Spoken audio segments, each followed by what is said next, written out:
Madame, Monsieur, bonsoir. Dans l'actualité de ce samedi 24 août 2013, rencontre entre Mohamed Mansour Marzouk et Hossein Abessi, les concertations ont atteint un stade avancé. Dans la suite de l'actualité à Bizerte, un pasteur atteint de la rage est décédé.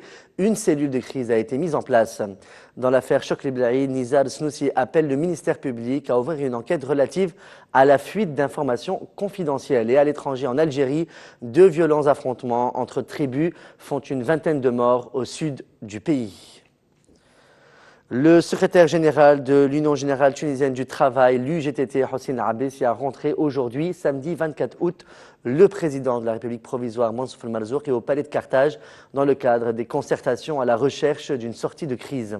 Selon un communiqué de la présidence de la République, Hossein Abessi a indiqué, à l'issue de sa rencontre avec le président de la République provisoire, que les concertations ont atteint un stade avancé. Il a en outre été décidé de continuer chaque institution de son côté à surmonter les difficultés et à rapprocher les points de vue pour permettre au pays de surmonter cette crise.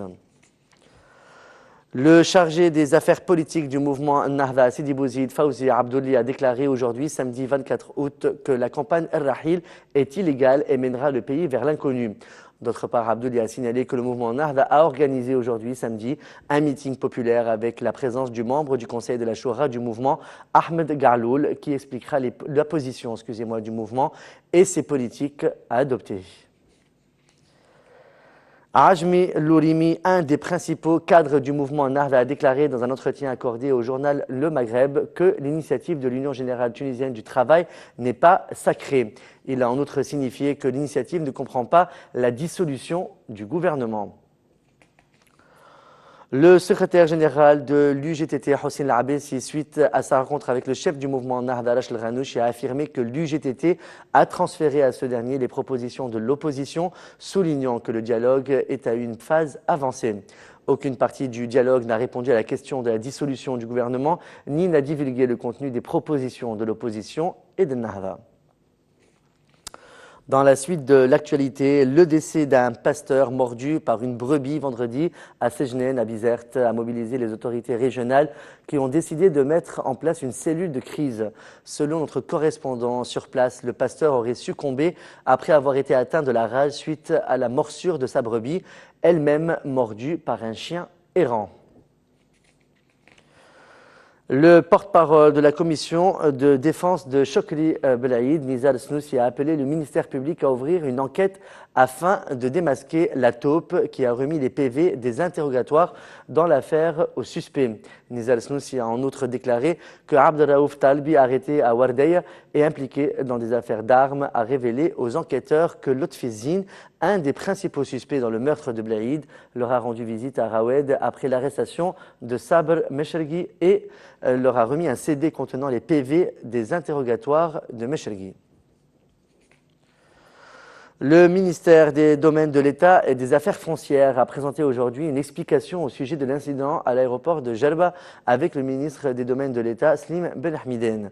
Le ministre a nié ce que les médias ont publié, ajoutant que ce qui a été publié est une déformation de la réalité et une exagération. Il a ajouté que la direction de l'aéroport lui a présenté des excuses et lui a ouvert la salle VIP, notant qu'il a demandé l'ouverture d'une enquête.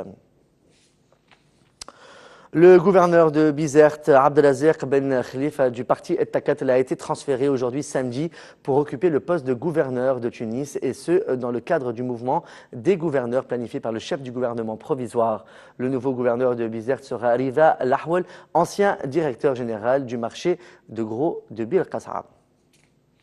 Dans l'actualité internationale, des incidents ont éclaté vendredi 23 août entre Touaregs et Arabes à la frontière du Mali et auraient fait une vingtaine de morts. Selon certains témoignages, ils se sont battus avec des sabres et des barres de fer dans cette ville habituellement calme de Borj Beji Mortar sur les frontières avec le Mali, à plus de 2200 km d'Alger.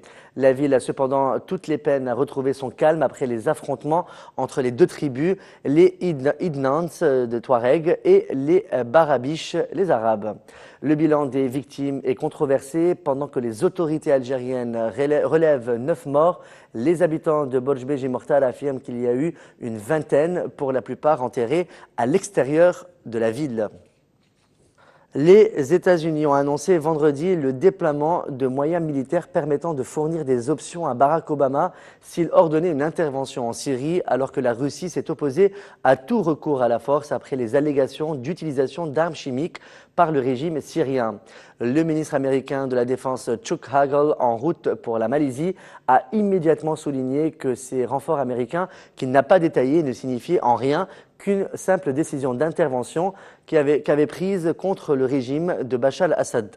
Quelques heures plus tôt, le président Barack Obama avait lui aussi mis en garde contre toute nouvelle intervention militaire des États-Unis au Moyen-Orient. Il a toutefois jugé profondément inquiétantes les récentes allégations pesant contre le régime syrien accusé d'avoir utilisé des armes chimiques ayant fait un grand nombre de victimes mercredi près de Damas. C'est la fin de ce flash de l'actualité sur Tonosnet TV. Merci de votre fidélité. On se retrouve demain soir pour un nouveau flash.